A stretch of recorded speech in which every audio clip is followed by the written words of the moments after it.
I am thrilled today to be introducing our keynote on day 2.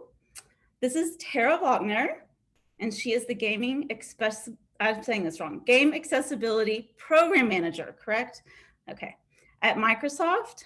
And we actually spoke yesterday, and when I first met her, she's so charismatic, lovely. I almost dyed my hair today, changed my mind at the last minute. But she has an amazing story about accessible gaming, and I cannot wait to hear it. And she also shared that she is currently playing, I hope I get this right, Resident Evil Village and Animal Crossing New Horizons. So without further ado, Tara, please take us away. Thank you. I am so excited to be here. Thank you so much for the warm welcome. I do want to say there is still time to dye your hair, Jessica. Don't let your dreams be dreams.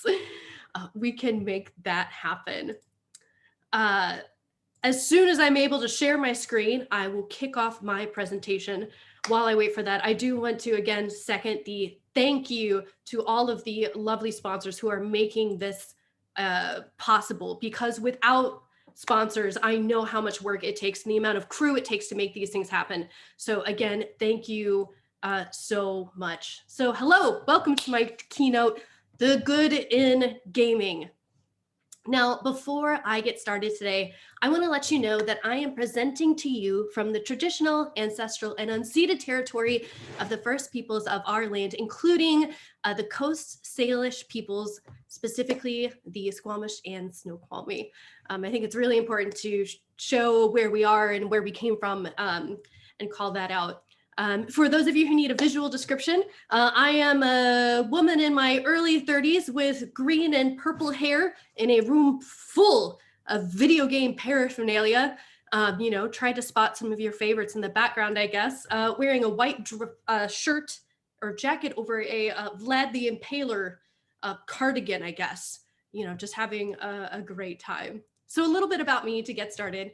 So I work at Microsoft as part of Xbox, and I have 2 key roles there. So I'm the Gaming Accessibility Program Manager, where I work with all of the various teams within gaming at Microsoft, whether they're a first-party studio or a digital event, to help make gaming as accessible as possible.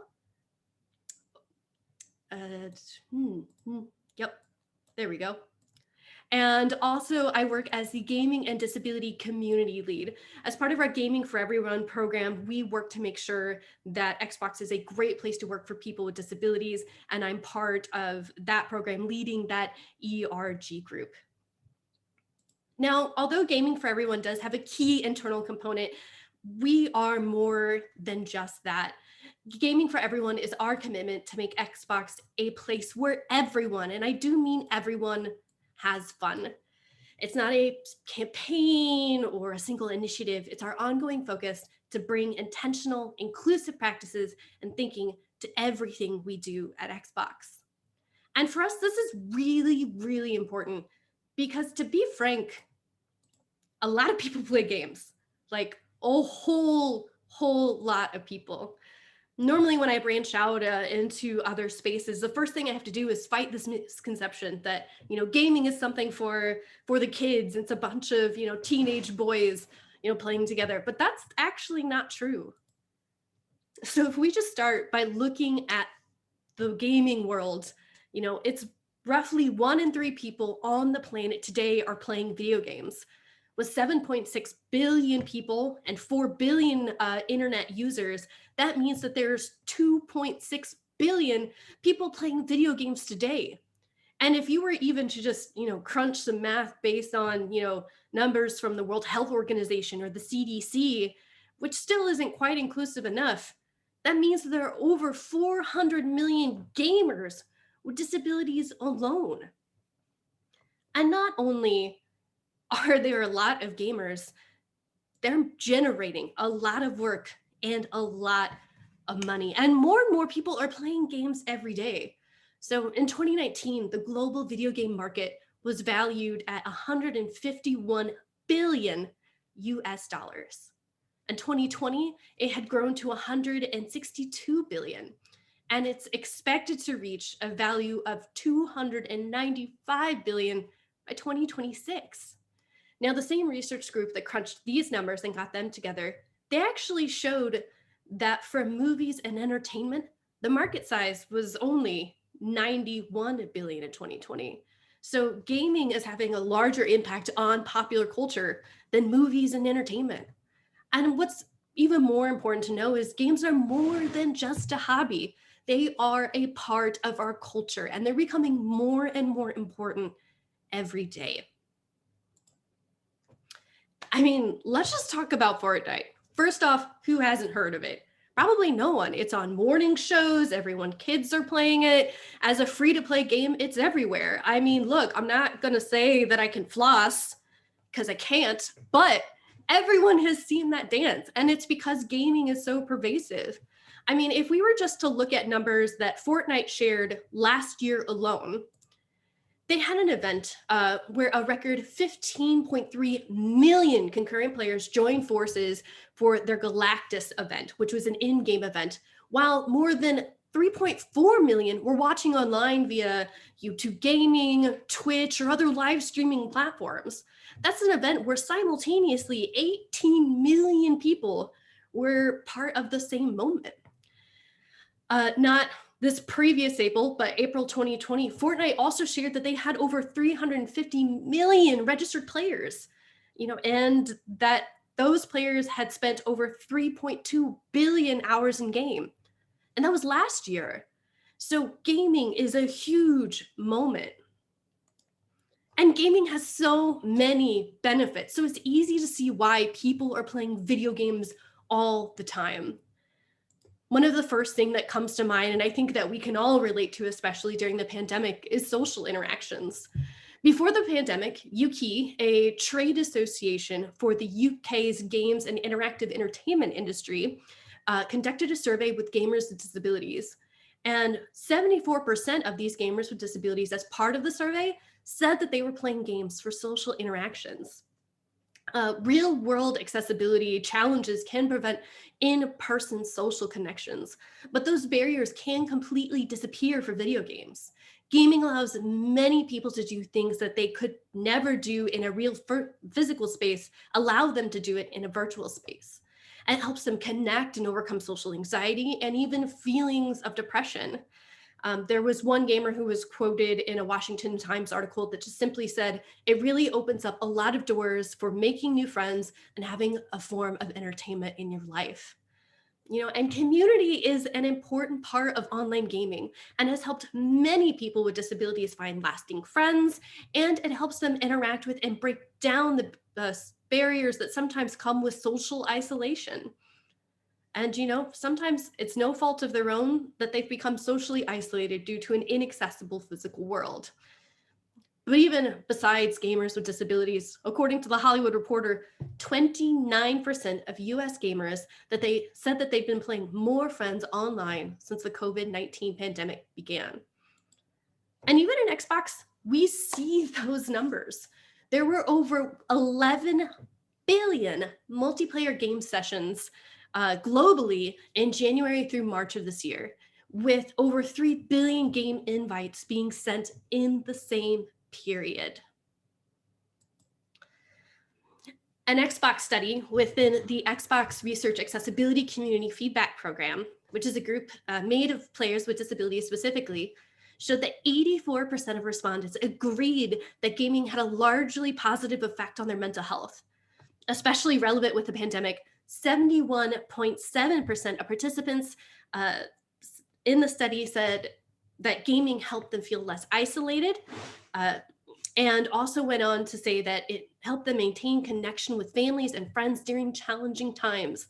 The study also showed that 71.7% of participants felt that playing games during the pandemic was actually an important part of their daily routine. And of course, there was even more that they shared with us during this time. Other community members told us that gaming provided a great distraction from stress, with nearly 83% of respondents agreeing.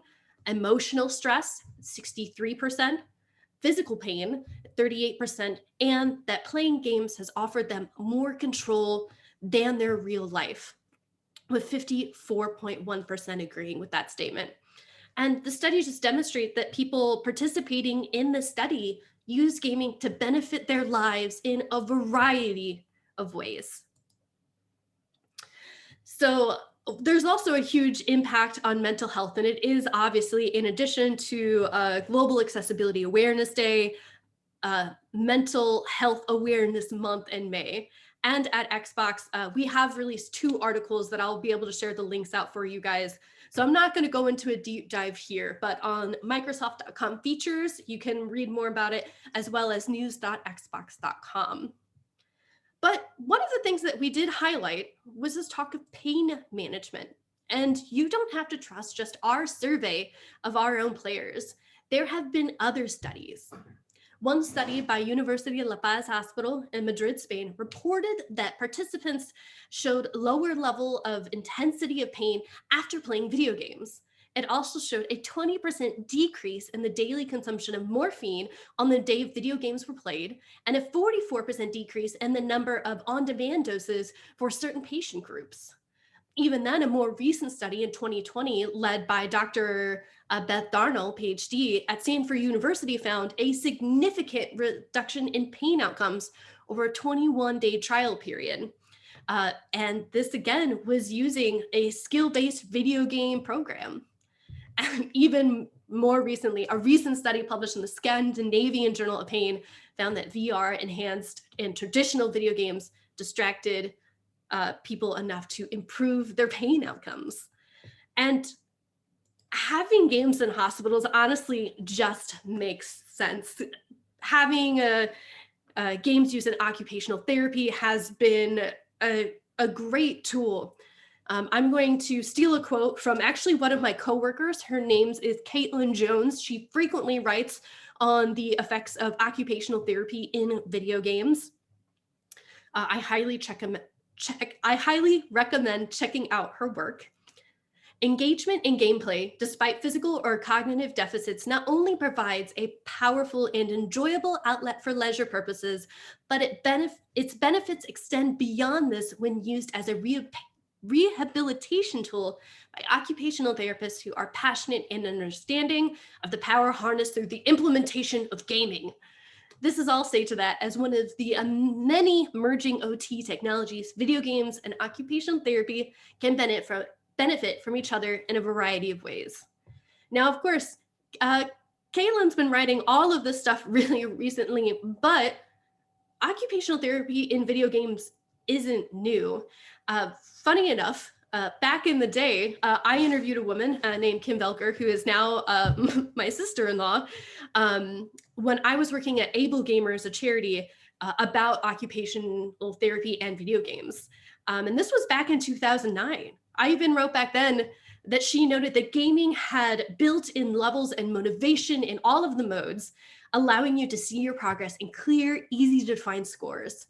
Furthermore, Kim said that the motions that the patients were learning while playing with the Wii were motions that they were able to apply to situations outside of therapy in the real world. She honestly just used Cooking Mama as an example. If you learn to do the cutting motion in the game, you've almost got it down for the real world. Skill learned using the Wii may get more easily generalized from the game to real life because the Wii simulated auditory, visual, and tactile effects. One of the funny things is the Wii is still actually really commonly used in occupational therapy from hospitals for some of these reasons. Kim also went and was telling me that video games and exercise independently have been shown to increase dopamine, a chemical in the brain associated with pleasure, reinforcement, and aggression, which is depleted in some of the patients that she was working with at the time, like those with Parkinson's. The Wii may be a unique combination of mental and physical activity that can help people with Parkinson's in particular cope with the loss of the neurotransmitter. But there are even more applications of gaming, and I'm not going to go on about this forever or never, but it's even helped with PTSD. One study found that A small sample of veterans found that video games can help them in overcoming problems as PTSD and substance abuse disorders. In the study, the video game genres included sports, puzzles, gambling, role player action, fantasy settings, shooter games, really all of the various types. And the doctor overseeing the study emphasized that the genre of the game actually wasn't necessarily specific or needed detailed to aid with the recovery.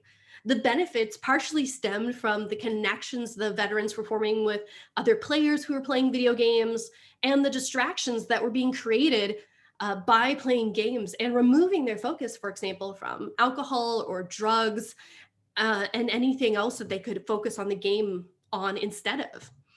In the interviews for the study, the participants reported that games helped with several areas related to recovery, managing moods and relieving stress, adaptive coping, well-being, confidence, and even socializing. I mean, for me personally, gaming is a key part of my mental health routine. When I need to step away from the world and limit my things that could potentially trigger a PTSD episode, gaming is my personal escape. It gives me something to focus on and an outlet to funnel any potentially destructive energy I may have.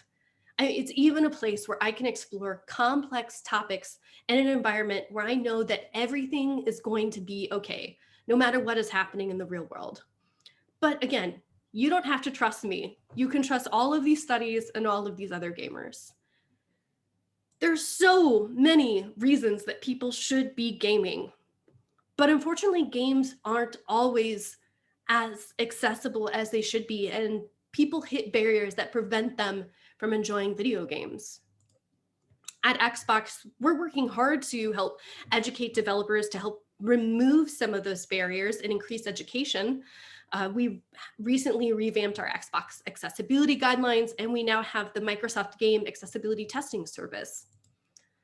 With the Xbox accessibility guidelines, it was actually something that was published originally in October of 2019, and it was just a set of 23 best practices that developers could follow to help make their games more accessible.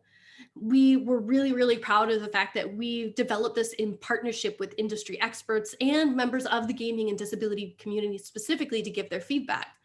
And we worked really hard to create something by devs for devs. Although there were lots of great information out there about the barriers that players could be hitting, a lot of them weren't translated into a method that was easily transferable for developers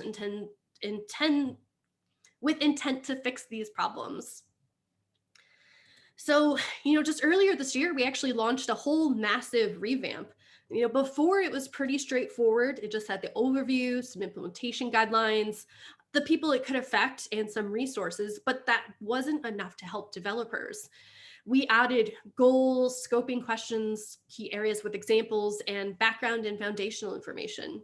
We actually found that for people who were experts in the accessibility space, we had an idea of what the user experience should be or what someone may expect when using an assistive technology with a video game. But for a lot of our developers, the first time that they had ever gone to interact with a accessible technology was when they were trying to figure out how to implement it into their product. And so they didn't quite know, like, how is this used? Why are people using it? And just taking a moment to step back and do that education was key. We also just recently launched our accessibility testing service. And this is actually a full testing suite based on our Xbox accessibility guidelines. And it's done by the teams that our developer partners are already working with. So if you're a developer and you don't personally have the resources to do all of this accessibility testing, you can just contact us and we'll help you. We will help you get this tested. And we're specifically training testers in accessibility. We're hiring testers with the Trusted Tester certification, but even more importantly, we have testers with disabilities on our test team to provide their own experience, feedback, and knowledge. But let's take a step back. I could talk more about what we're doing in Xbox and everything, but I wanted to just evaluate how we play games, or honestly, how we interact with any software. I once saw Mark Friend, who's a user researcher at PlayStation Europe, share a screen that looked like this, and I've just decided I'm going to constantly steal it. So how do we play games? The first step is receiving info. It's going to be what you see or what you hear, or as Mark recently added to his version of the slide, tactile information that you're getting, such as vibration or haptics. Once you have all of that info, you then go on to process and determine the response based on the info you receive. What are you going to do next? Once you make that decision, you go into providing an input. You put your goals back in via either the controller, verbal commands, those sorts of interactions. And I think it's really easy as developers for us to just assume that all 3 steps in this pipeline are easy flowing, no problems. But the fact of the matter is that there are several things that can impact gameplay that we need to be aware of. In terms of receiving info, we can't assume that people are receiving info from every available channel. If someone is colorblind and we are only basing information off of colors alone, they won't get the needed information, which means that we've set them up for failure when they move on to step 2 of processing and determining a response. And I think this applies to all tech. All of us are going to provide information to our users. We need to make sure they can receive. We need to ensure they can process and determine the response. And we need to make sure that they can provide input back to us. At Microsoft, we use inclusive design to try to wrap all of this together to think about these areas. I mean, we approach inclusive design from 3 pretty straightforward principles. I mean, the first one being recognize exclusion. Exclusion happens when we solve our problems using our own biases. At Microsoft, as designers, we seek out those exclusions and use them as opportunities to create new ideas and inclusive design. The second is learning from diversity. Human beings are the real experts in adapting to diversity. Inclusive design puts people in the center of the process from the very start, and those fresh, diverse perspectives are the key to true insight. And then finally, solve for one, extend to many. Everyone has abilities, and everyone has limits to those abilities. Designing for people with permanent disabilities actually results in designs that benefit people universally. Constraints can be a beautiful thing. And really, all of these principles are in place to simply remind us of the old design axiom, you are not the user. Inclusive design begins with an open and curious mind that considers all aspects of human diversity, such as cultural, physical, intellectual. And to do that, we must include people in the process who have a range of abilities and experiences. These are the subject matter experts who offer us perspectives and knowledge that we can't imagine. This design for one is an idea that is at the heart of inclusive design. It's also why in inclusive design, unlike universal design, we emphasize adaptability, personalization, and individual fit. It's in the nature of digital products, services, and environments to be adaptable. I just wanted to highlight this quote. Inclusive design doesn't mean you're designing one thing for all people. You're designing a diversity of things so that everyone finds a way to participate. This is relevant to all kinds of human habitats, from office spaces to public parks, but it is also relevant for our human digital environments, especially because digital experiences can adapt to fit individual needs, but still bring people together in one shared space. I actually love to tell this story that really highlights the importance of inclusive design. So back in 1926, when the Army was developing the first ever plane cockpit, engineers had measured the physical dimensions of hundreds of male pilots to decide what shape the cockpit should be. And as time went on, they went to make some changes. So in the 1950s, the Air Force actually measured over 4,000 pilots in over 100 different areas, their thumb size, their height, their torso length, all of these different areas to figure out what size the cockpit should be. And after they got all of these numbers, they went through and they found the average of all. And so they had their average pilot. And so after they built this plane based on the average pilot, they actually were finding that the number of, they had a specific term, non-combat related crashes had spiked, to which all the pilots was like, it's your guys' fault. It's your plane. I'm a great pilot. It's your plane's fault. To which the plane designers, mechanical engineers were like, no. Our plane is perfect. You're bad pilots. There's no way this is our fault. We worked so hard to make the best plane. One man, his last name Daniels, actually decided to do some investigations here. And so of the 4,000 pilots, he wanted to do some testing with the average pilot. So he picked 10 of the numbers they measured against and went to find one pilot who would fit the average of all 10 numbers with a little bit of wiggle room on either side. They actually found that not a single airman fit in the average range for all 10 dimensions. So by going to build this airplane for everyone, they had built a plane for no one. The things that they ended up doing, they still have today. They introduced the idea of individual fit with stuffs like adjustable headrests, adjustable seats, adjustable steering columns, all of these things that now seem commonplace originally weren't.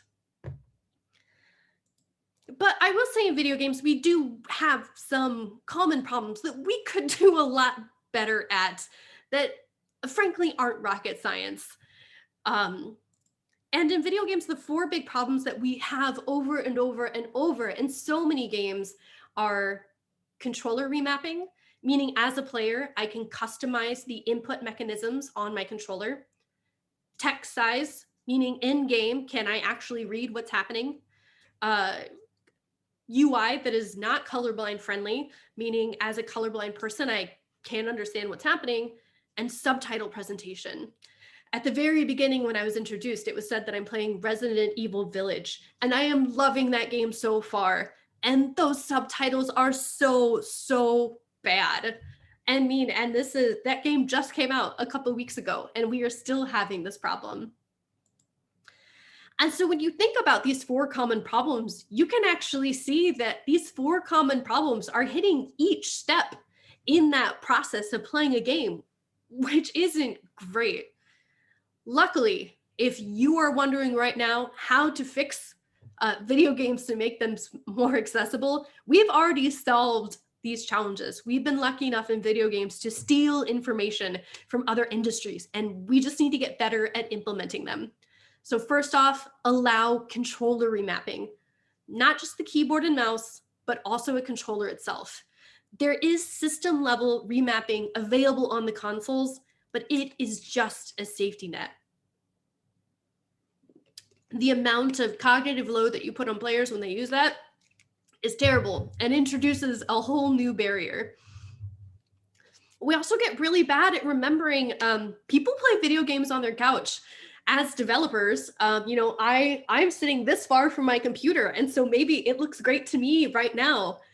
But if I were to go play this game on my couch, I probably can't read it anymore. So don't forget about the 6-foot couch experience. Really, minimum font size on the console should be at least 26 pixels at 1080p and 44 pixels at 4K. Color blindness. Don't offer essential information via color alone. When possible, add text, symbols, patterns, or shapes. And if for some reason doing those isn't something that you're going to be able to implement, maybe it's something like team colors, let them customize. Let your users pick what works for them. And the subtitle stuff, this is going to seem really basic to anyone outside of video games, but make them big enough to read. Make sure they contrast with the background. Don't put too much text on the screen. And for the love of God, list your speaker. One of the things that happens in video games all the time is someone will be talking off screen and the subtitle will show up without the name. But there's multiple characters off the screen, and so you literally have no idea who is talking. And really complex narrative-driven games, that means that you have zero idea what is happening. So those are the easy things in video games to fix, but I will say we do have some unique challenges that I think as an industry we are up to solve. A lot of video game accessibility, for better or worse, ends up focusing on things like navigating menus, but that doesn't help you when you're trying to navigate in the game itself. If I manage to launch the game, get in game, and then I don't know where to go or how to get there, I'm not really going to be able to play it. And I think navigating this digital landscape is an opportunity for us to learn from the real world landscape. Even if we were just sit down and look at a accessible crosswalk, the amount of information they're providing to people crossing the street. They have examples such as the light that flashes that lets you know when you can or cannot go, visually indicating you can go. But it's also reinforced with that audio cue of you can cross the street now. The crosswalk is highlighted with the hatch pattern on the road. There's tactile indicators as you indicate going down the ramp to approach the road. There's so many things. And so I challenge you as game developers, as UX experience builders, what can we take from the accessible crosswalk experience into our video games? Because the fact of the matter is that when we don't have these reinforced methods, we screw up that three-step process. And when you don't fill that when that three-step process cannot be completed easily, it's difficult. So we do have a guideline on the Xbox accessibility guidelines that talks about game difficulty. And there's a whole bunch of text that describes it, but honestly, it's just a way to say, as game developers, we don't adjust one single value when we're building video games. We adjust many different things. Now, when we're adjusting these values, it can be everything from how much health you have to how much lighting something has, all of these things, and we tune them very carefully. But it's also important to remember that when we're making video games, gamers with disabilities have extra challenges on top of what we've already built. So you need to sit and think. And this is also something that you can think about in any product. What is your intended level of challenge? How much effort are you wanting people to put in to your product? One way I've been trying to easily display this is I'm using this example from Tomb Raider. So on the left-hand side of the screen, there are two cliffs, both on the normal difficulty. One is looking at the game with 20/20 vision, and the other is for someone less than 20/20 vision. With less than 20/20 vision, it's kind of harder to make out what the cliff is. On the right-hand side, we have the same cliff, but on easy mode. On easy, there's white paint added onto the cliff. You can see that it's easier to tell what's happening now. But if you think about the level of challenge that a player would face, the normal difficulty with 20/20 vision and the easy difficulty with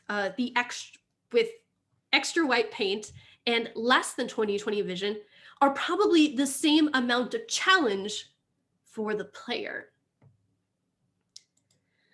And you have to think, on that three-step process, there were many different ways that difficulty could be impacted, which is why as many times as possible, you should offer ways that the player can customize their experience. One of my absolute favorite games is a game called Control. They implemented something called Assist Mode. They did an absolutely great talk about Assist Mode, which is available on YouTube. I stole these slides from them. And one of the things that they showcased was that by offering players the ability to customize their experience to the level of challenge that felt right for them, they had more people completing the campaign, and they found a high level of customization. It wasn't that people wanted to turn everything on. They wanted to turn bits and pieces on to give them the experience that made them feel good. And honestly, to sum this all up, and if you're looking for more game accessibility people to follow, other than Shell Little, who I see in chat, who's also giving a presentation, but not about accessibility at AccessU, half coordinated. Clinton is a accessibility researcher at Ubisoft Games and shared this quote with me. From a disabled point of view, whether a barrier is larger than intended due to inaccessibility is essentially identical to an additional unintended barrier existing due to something like unremappable controls or being unable to read a map due to color blindness. They both increase the difficulty in a way that does not properly scale the sense of reward for the player, if that barrier can be surmounted at all. And of course, this is talking about video games, but the sense of reward scaling applies to everything. And you can find out if your reward is scaling properly by engaging in Nothing About Us Without Us. Simply use people with disabilities to tell you their personal experiences and provide you feedback on the product. Now, I do want to take a minute to back up and talk a little bit more about inclusive design as a whole. One of the things that I have conveniently borrowed from the Windows Inclusive Design team is this inclusive design on product areas chart. So on the left-hand side, you put whatever your key pillars for your product are. Across the top, you have motory, sensory, neurotypicality, socioeconomic status, gender identity, and race and culture. Now, as you go through, you identify your key pillars and you fill out this chart to see what areas you're doing well in. So this is actually a really old example from a deprecated Microsoft product, but I already had it, so I'm using it anyway. There once was a live streaming service called Mixer, and on the left-hand side, we have our key pillars about attracting streamers, getting viewers to the right streamers, and encouraging streamer support. We've filled this out with all of our features. When you do this for your product, you're going to be able to look and identify strong horizontal and vertical stories or gaps. So if you were looking at ours, for example, you can see that the gender identity column doesn't really have a lot in it. And so if we were looking for a space that we could invest in more to become more inclusive, gender identity would have been a good area for us to target. Looking horizontally, you can also see that we don't have really much that's strong in terms of encouraging streamer support. So that's a horizontal story we could invest more in. But if we were looking to innovate, you can see that on sensory impairments, for example, everything we have in that space is kind of compliance related. So if we wanted to figure out how to make it an amazing experience, that could be a great place to start generating new ideas to push the industry forward. Now, if you've been watching this talk and you just want to go and learn more about game accessibility, maybe get some gaming accessibility tips yourself or support another charity, I actually recommend checking out these 4 groups specifically. So if you're in the UK, I highly recommend Special Effect. They're an amazing charity that sets up gamers with disabilities with specialty controllers. One of the best things about them is that they also customize any controllers over time if your needs changed. There is Warfighter Engaged, which is a charity here in the US who helps veterans with disabilities who are getting back into gaming after service. The Able Gamers charity, which is huge in the US here, who do tons of work both on developer education and helping gamers with disabilities. And then finally, the IGDA Game Accessibility Special Interest Group. If you are a developer who wants to learn more about game accessibility or connect with other game developers working on accessibility, that is the place to do it. But maybe after all of this, you just want to play some games. That's totally fine too. So I have 4 recommendations for you to check out. 2 of them are indie games made by literally teams of 1 or 2 people. The first is Hyperdot, which is available on Xbox, PC, and is full of customization options. I know there was someone in chat talking about being able to slow a game down. You can totally do that in Hyperdot. Sequence Storm is available on Steam. It's free to play. It's a rhythm action game. This one was great, and that they did a amazing patch with the feedback from players without vision, and it's now playable if you don't have sight. The Last of Us 2, available on PlayStation 4, is the gold standards for accessibility currently in video games. Highly recommend that you check that one out. And then, of course, Microsoft Gears of War 5. We actually just announced yesterday, the day before, in continual accessibility improvements that we are putting into that title to make it even more accessible. All of these developers have actually done their own talks on how they made their game accessible and incorporated feedback from gamers with disabilities. So if you would like to learn more about any of these, just find them on YouTube at the Game Accessibility Conference YouTube. And if you want to get hold of me, please feel free to send any feedback to xaccess@microsoft.com. That is where you can give direct feedback, ask questions, or harass me on Twitter at Lady Au Pair. And if you just want to watch more games, tomorrow I'll be doing a global accessibility awareness day live stream on the Xbox Twitch channel with Steve Saylor.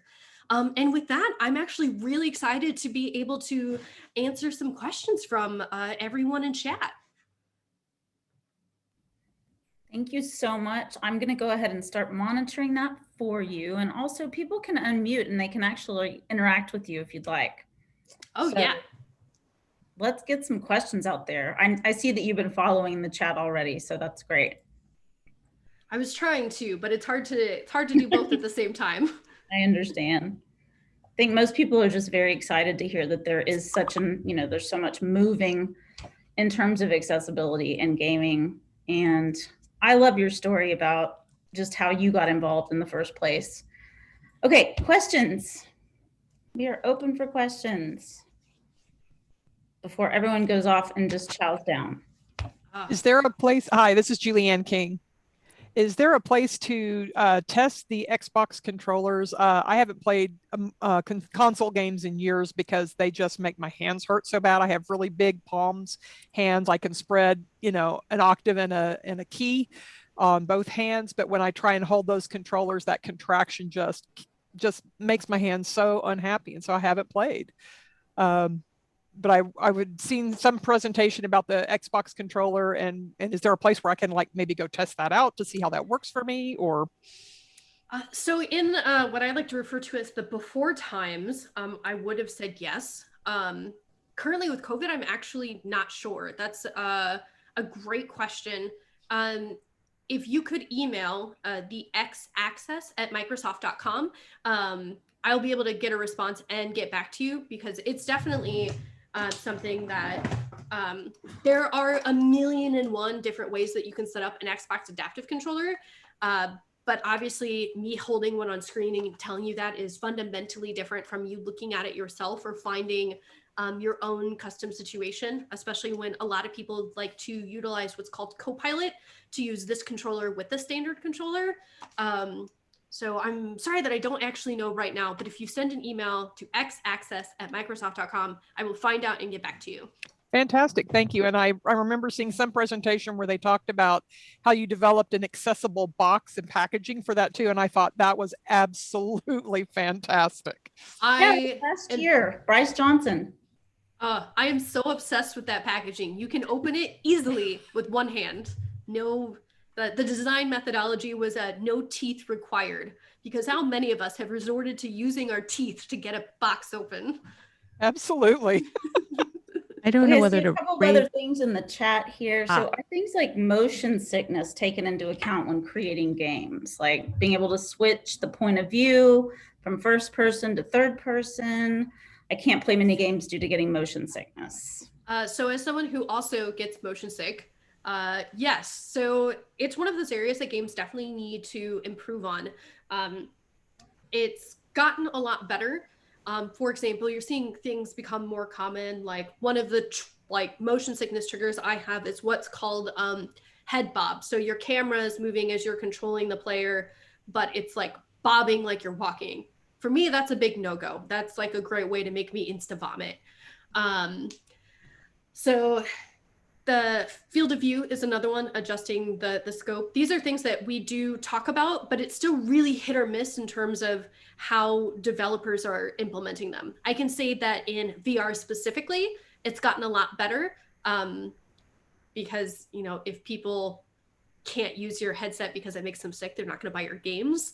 But it's still less common on, for example, on console games. But we are seeing it talked about a lot more and a lot more readily. So someone else also asked, in the arena of like college level esports, is it your impression that games tend to be accessible in that arena? It really varies from game to game. There are definitely games that are accessible and you can use in a competitive environment.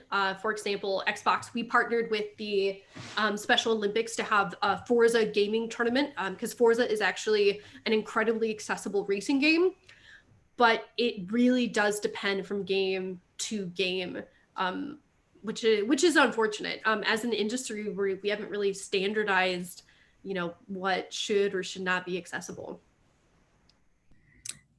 Great. And then what are some ways somebody not in the gaming industry could contribute to the game accessibility features? Honestly, if you are not in the game industry, but you're just a gamer, talking about the things that you want developers to have and signal boosting gamers with disabilities is incredibly important. There are so many things that developers just need to hear about. And so literally just saying, like tweeting out to a developer, hey, I couldn't play this because I couldn't adjust the FOV. You know, that kind of stuff helps. And developers, like, they have teams that watch their social channels, and they'll see this and they'll take it in. But also just making sure that in the things that you're doing, talk about why it's important that in your work you're doing accessibility. So even if I'm working in a completely different field, but it's both tech, if I can steal things that you have said about why accessibility is important and then go tell my team, that'll be hugely beneficial.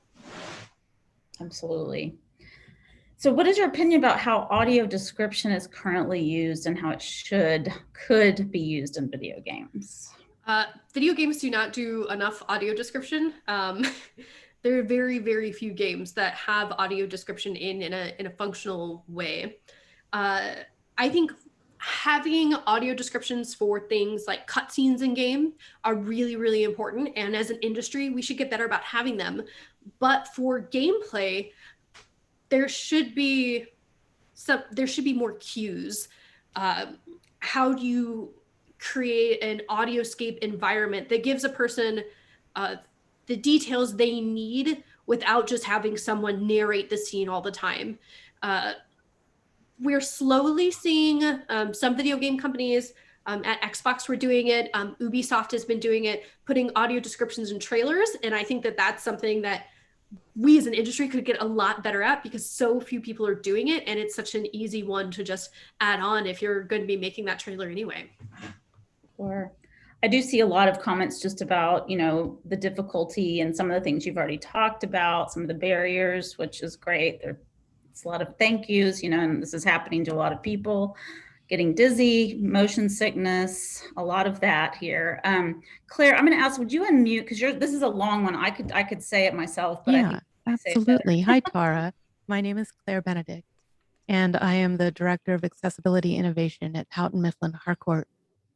I've encountered in my journeys sort of two camps. One that says, hey, you know what? We should just imagine and reimagine and create games that are almost by happy accident natively accessible by their nature. That they don't need special hardware. They don't need anything. They're just at their heart the type of games that maybe they don't demand Twitch responses, you know, or what, any number of things, so that there's a community and excitement built around that type of game. And then the second camp I've encountered says, you know what? That's not what the disabled community primarily wants. What they want is not games that sort of natively suit them so much as they want to be able to play the same games as everyone else and share in the existing community and excitement. The question is, which one of these approaches does Xbox prioritize and why? I would say overall that within our first party studios, it's the second with a dash of the first. So to make this make a little bit more sense. So when you're building a video game, you are specifically creating a challenge or a barrier for people to be able to overcome. And, you know, being able to best that challenge is what video games are about. And that challenge, productive struggle. Exactly. Yeah. And what frequently happens with gamers with disabilities is that there is a barrier, an unintentional barrier before our purposeful barrier. One example is, you know, there's the games like Dark Souls. They're meant to be incredibly, incredibly hard. Yeah. The challenge of Dark Souls is not supposed to be figuring out how to hold the controller. The challenge of Dark Souls is supposed to be being able to slowly over time memorize where these baddies are so that you can like plan an attack. So we build a game and then we want to identify all of these unintentional barriers we may have introduced to allow gamers with disabilities to get to the core fun scenario. And I would say that's a lot of what we're doing. Like if you look at, you know, what's come out with Forza, even our just most recent Gears of War patch. But at the same time, there are going to be people who don't have disabilities who are just kind of wanting what is that first experience you described. And so they have a place in our portfolio as well. Wait, that don't have disabilities? Yeah, so there are people who are just going to want, like, a lot of times when people picture this, like, how do I put this? You will create this approachable experience that it may not be a person with a disability, but someone who maybe is just new to gaming, who may have the same kind of barriers. Like they may also want something that's more like that first type of experience. So there's like a place for everything in the stable. But for us, you know, what we create, we want to remove those unintentional barriers. When you do your user research, you found the majority of the disabled community wanted the same games as everyone else and not games that are just at their heart natively accessible.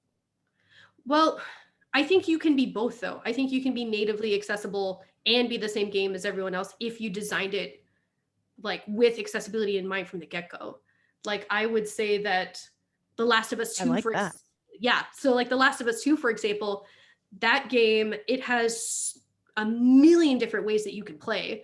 And so there isn't a right setting or right mode. I mean, even from the very get-go, they provide you that's all what of I these want options. to see more of. I don't like I've heard that you can get all kinds of special equipment to make Microsoft Flight Simulator work, and it's incredibly enjoyable for disabled folks. And I'm thinking, wouldn't it have been cool if Flight Simulator just had, from the moment it was designed, accessibility in mind, so that you didn't have to go bananas trying to use it? Yes. Well, let's also be clear. Yeah. The Microsoft Flight Simulator is so complex that even I don't play it. No, I know. It's a tricky example. Anyway, thank you very much for taking the question, Tara. No, thank you. That was a great question. At about 5 minutes left, does anyone else have a question for Tara? There's a lot of great information in the chat, like I said, so we'll have that saved so that we can. So this is Teal speaking through Elisa Miller's computer. Hi, Teal. Hi. I actually have a couple of sessions on game design. So sort of following up on what Claire was asking, do you have a conscious process where when you're designing the games, you look, first of all, the concept of accessibility as limitations is a limiting way of thinking about it. Every gamer has limitations in different ways, whether they're older and their eyesight's not as good, or maybe they're playing in a cold room. There are lots of different ways that we have different capabilities. So thinking about it from the point of view of capabilities and expanding how games can use capabilities, do you ever do you have a conscious process to take some of the capabilities that, for instance, if a blind user uses a screen reader, they're much more comfortable with a screen reader than somebody who's not blind. Oops, got that backwards. Is that right? Right. Anyway, so the point is, though, does Microsoft have a policy of trying to explore in the direction of different capabilities, think like flipping it on its head and thinking about, for instance, audio in a game? For somebody who is very audio sensitive, that could be a strength for them in the game. So the question is, do you think about building games that emphasize different capabilities than the two primary capabilities that we tend to use, which are vision and, well, I'll loosely say proprioceptors, basically hand-eye coordination? So it's a complex question, it's a complex answer, because we have a whole suite of studios who all approach game design in different ways and in different, with different goals in mind. I am not going to speak for all of our studios because I'm not directly tapped into everybody's design process. I can say that personally, as a game developer, for me, it's always about identifying what you want that core loop to be. And your idea of a core loop could be, focused on a particular area and iterating from there. So it's kind of taking the solve for one and extend to many, except like directly being like, I'm going to use an inclusive design process to identify my core loop and then expand. But yeah, since we let our studios blossom as they see, so I can't say exactly how they all approach their different design process. So I'm sorry, I don't have like a great answer for you on that one. Okay, I mean, it seems like it's an area of possible, not so much just improvement, but also generally making games better. So there is I used to play some Battlefield 2, and there was a really weird trick where people who had low quality video cards, some of the plants in the setting wouldn't show up. So experienced players would sometimes set their video quality low to get rid of those plants so that they were better at finding snipers and things. People use the environment in different ways. And so if games can make use of those strengths, it can sort of change the dialogue, for one thing, about how you build your games. Yeah, I think that's totally true. And I also think there's so many examples of gamers using what you've given them to play in the way that's best for them. I mean, turning off backgrounds is just one example. Like, I was someone who used to play fighting games competitively, and I had a quite terrible gaming PC at the time. And so I would always turn my background off in the match because it meant that my computer struggled less. But at the same time, it also made it a lot more clear where the characters ended, so I could have a better idea of what the character hitbox was when I did that. Right. And those are just like, when you start talking to people about how they are playing your game, you will find how people are doing that, and then deciding, how do I reinforce or provide an alternative to this behavior. It's always a really fun and interesting interaction, which is why I'm super about user research and, again, getting feedback directly from people, so when they're doing that stuff and why they're doing that stuff, or is there a way that you can better enable to do that thing that they're trying to do. I've worked on several games where we patch stuff in because we saw that a certain group of skilled players were identifying things in game that we knew had meaning that a lot of other players weren't picking up on, and it was just like, okay, well, how do we balance that experience out? Okay, well, it looks like I have a 3-minute warning. So if we have like one more really quick question, I can get to that. And that's all I have time for.